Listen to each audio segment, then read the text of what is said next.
Let's begin the broadcast with the top story. For days now, we have been hearing statements being made to instigate passions. Comments that led to people coming out on the streets, even take the law in their hands. And in a disturbing trend, more and more teenagers are now seen at the forefront of violent protests. Young, impressionable minds brainwashed into believing vile propaganda of provocators, foot soldiers left to run riot on the streets and then face the consequences of it.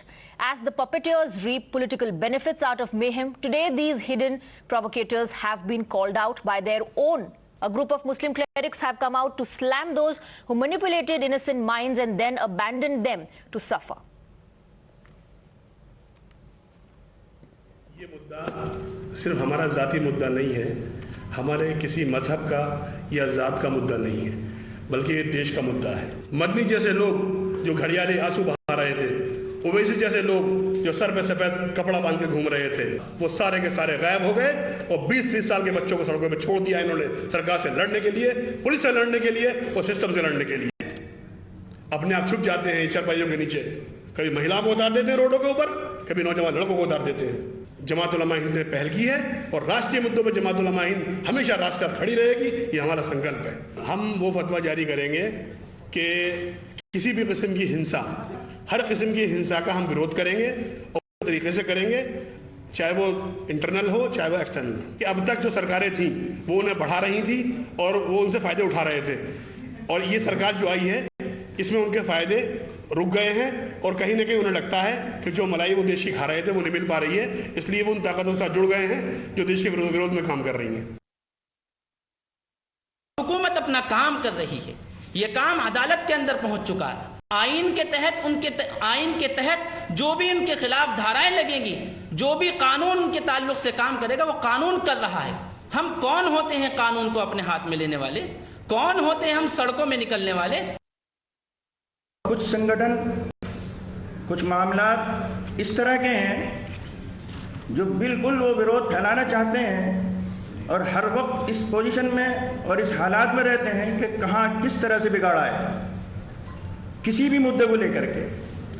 तो जो 20 करोड़ की बात करता है फिर उनको बहकाता है, बुलराता है, तो वो राष्ट्रवादी नहीं हो सकता, वो राष्ट्र विरोधी हो सकता है।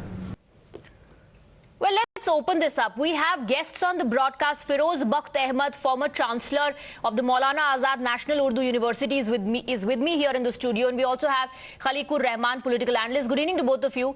Mr. Rahman, I want to come to you first. There is this one section of people who are saying, sar par kafar bandh kar sadak par utrenge, sar ko tan se juda kar denge. And then there is this another group saying, हम कौन होते हैं law अपने हाथ में लेने वाले, कानून अपने हाथ में लेने वाले.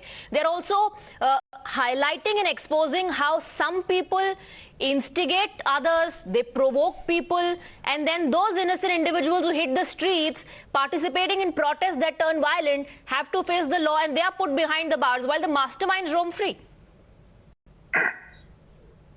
That is very unfortunate. What you said is true, because the mastermind, we still don't know who the mastermind people are there. But unfortunately, the innocents, especially the children whom you just referred to, who were seen and who were spotted, they have been apprehended, and they are the people who, undergo all the sufferings actually.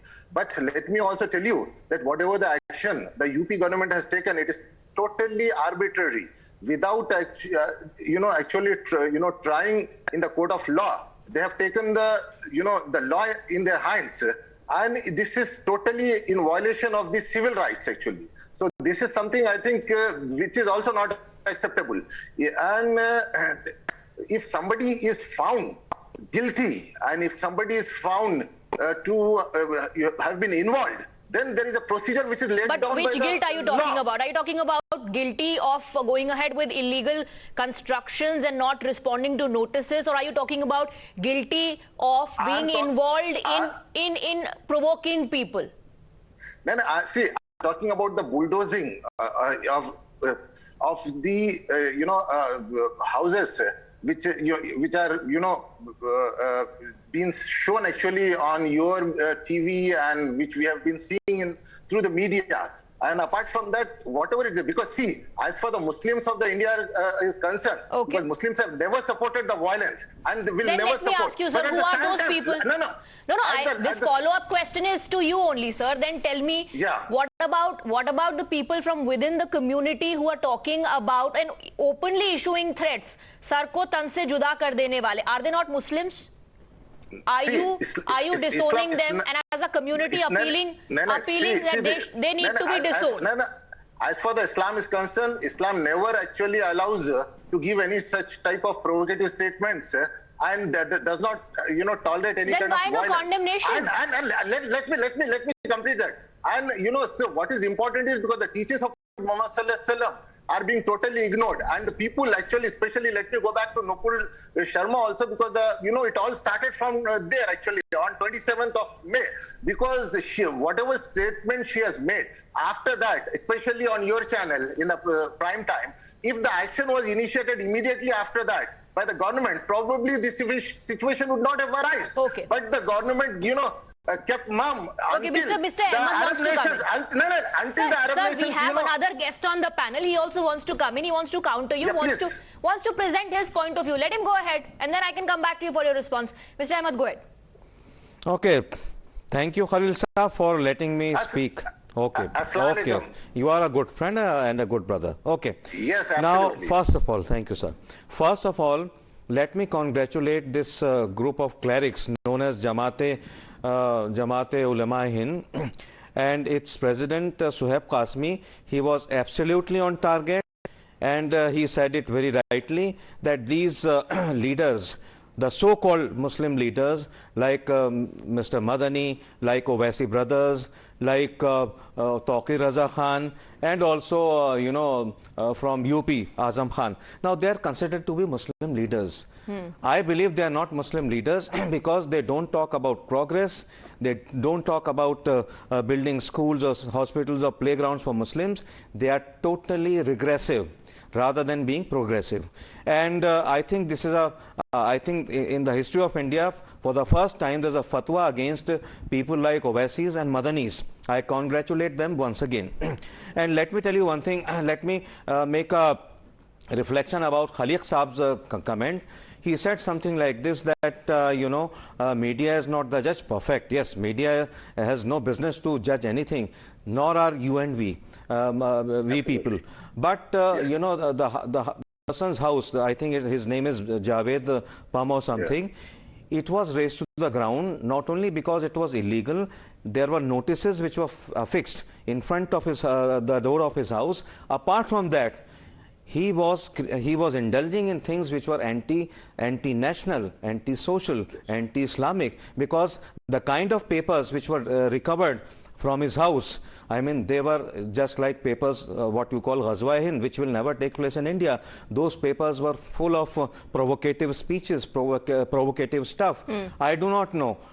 In fact, there's also a link to JNU. JNU is a wonderful institution, but I don't know. They say that maybe that his daughter was also guiding and educating him. But this is very unfortunate.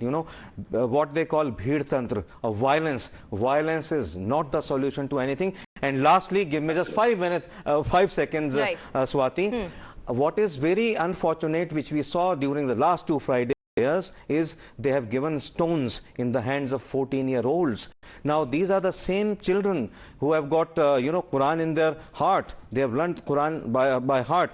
And these are the children who should make the India of the dreams of Prime Minister Modi. And Prime Minister Modi says, I want in each and every Muslim Indian's hand, in one hand, the Holy Quran, in the other hand, computer. He talks like this, and we pick up stones. And because of these people, the mosques, they have got a negative perception. People think that in the mosques, they are tethered about these things, how to speak against India. But let me finally tell you that in the mosques, the imams always pray for India, for India's progress, for India being peaceful, for brotherhood, all these things. But because of these people picking up stone, after the prayers, unfortunately, Islam, Muslims, the Holy Quran, we are getting a bad name. And do not pass on the buck to Nupur and Jindal. Why? Because they have asked for being pardoned, and before Allah Tabarak wa Ta'ala, Allah says, if you have to punish, if you have to pardon, I always give a better chance to the person who pardons. I also pardon his sins. So pardon, I mean, they have been booted out from their, whatever Nupur did, it was not, it was very bad. But she has been booted out of her party, and will face they have the been law. punished. So pardon is the lie. And lastly, in Islam, I am quoting this Islamic, two words from the Holy Quran, Ufu annahu. It means pardon him or pardon her. So let's forget all this imbroglio, Nupur imbroglio. Right. And she has been thrown out of her party. Go ahead, try to make India wish guru, right? Try to make India a $5 trillion economy. Right, then Mr. Khaleequr Rahman, my question is, who is spoiling the future of the community and the country? If 20-year-olds, 18-year-olds are today facing law, have been arrested by police, are chanting these hate slogans, who's responsible for brainwashing them? One. Two, I also think that sane voices from within the community need to speak more often. Like Mr.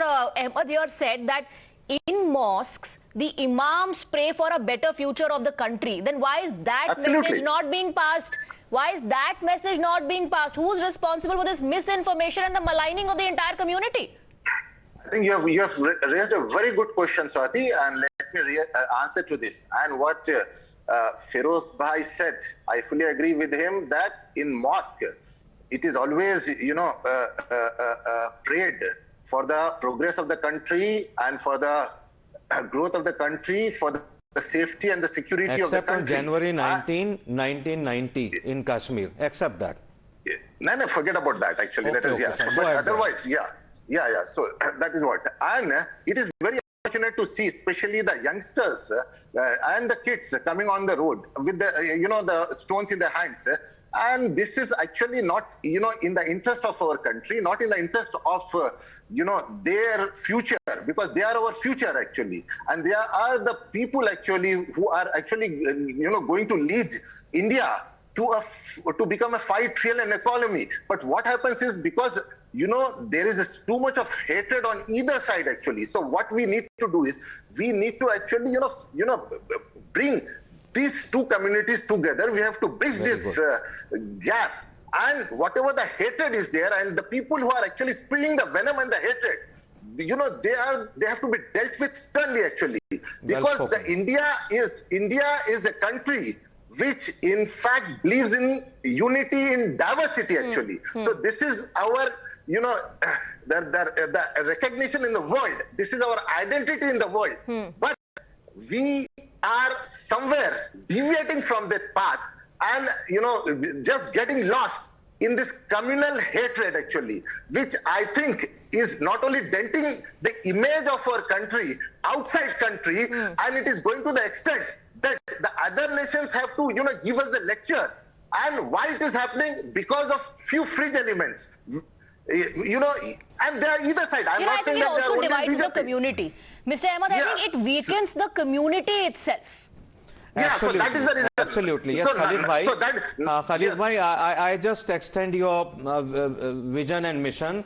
You are also a leader of the community, and together, Khaleeq Bhai and many others, I would also call Owaisi brothers, I would also invite into this Madanis, Taqis and whatever, that together we should cater to the voices of sanity and the voices of reason to build a brighter and a bigger India, right? Ek Bharat, Shresht Bharat, Akhand Bharat.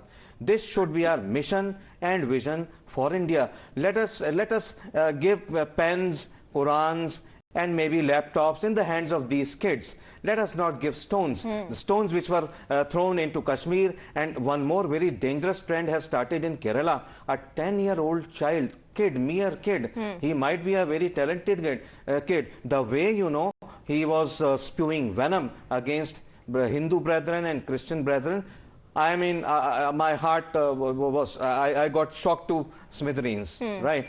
This should stop, and people like you and myself, I think let us go ahead.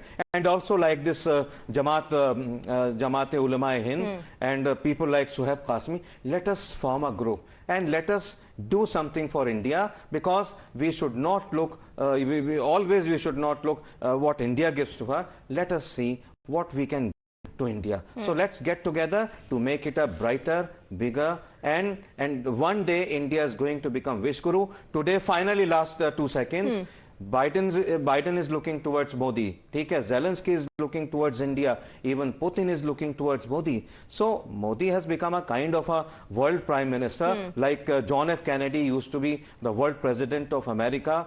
Right, so we have to carry on with India of absolutely, and you know, he needs the support of Indians, irrespective of religion, caste, class. Absolutely. For the policies to be successful, like you said, the vision and the mission of Ek Bharat, Akhand Bharat will be successful only if sanity prevails. And I think that the Sena voices in the community should come to fore more often. They need to speak up against this brainwashing and the misleading campaign, which is at this point of time also continuing. Thank you very much to both our guests, Mr. Ahmed and Mr. Khaleequr Rahman. Thank you for joining us with your views on the broadcast. We'll have a quick break.